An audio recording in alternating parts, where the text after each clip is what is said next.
Basically, we've nominated an individual. We're looking for other candidates that are willing to have their names put forward, and we will respond to the minister when we're able to do so. I mean, obviously, it could be better, but I mean, my dealings with the minister, I like to think, are very professional. That we meet on other matters.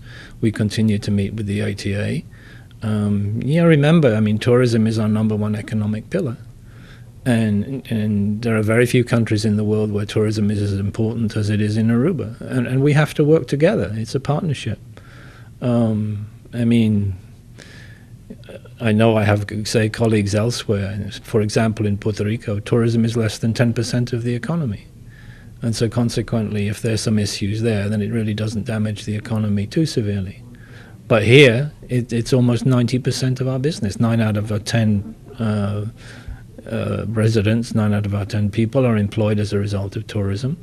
9 out of our 10 florins come in because of tourism. So we have to work together. It's a partnership. And I think that, once we get past this, then I hope that we can reestablish dialogue and continue to move forward. It's certainly what Ahato wants. Well, this is the whole point, Speed. It's a question of what you believe to be the most effective way to create demand for the right kind of visitor to Aruba.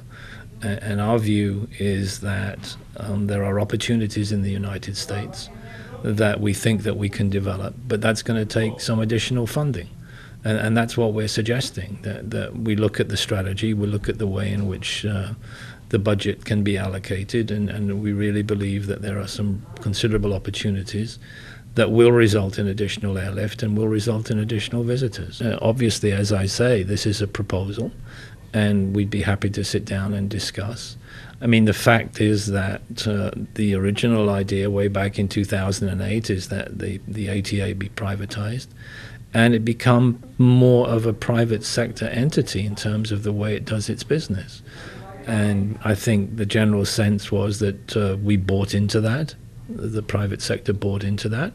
We signed the Memorandum of Understanding in 2010, which led to the ATMF, which in turn led to the ATA.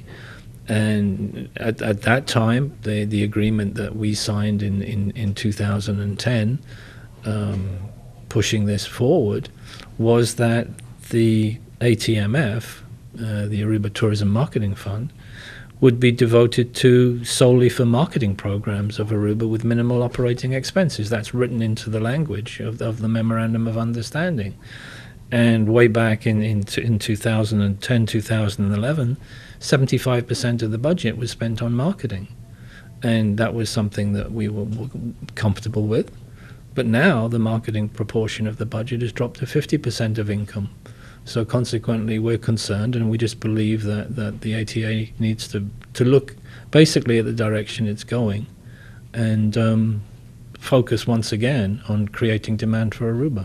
It's just a fact of political life, Speed, that two parties have strong views on a particular issue and are expressing those views accordingly. And yes, it does create certain tensions, but we hope that they will be resolved and we'll move forward. Because as I said, I mean, tourism is basically Aruba.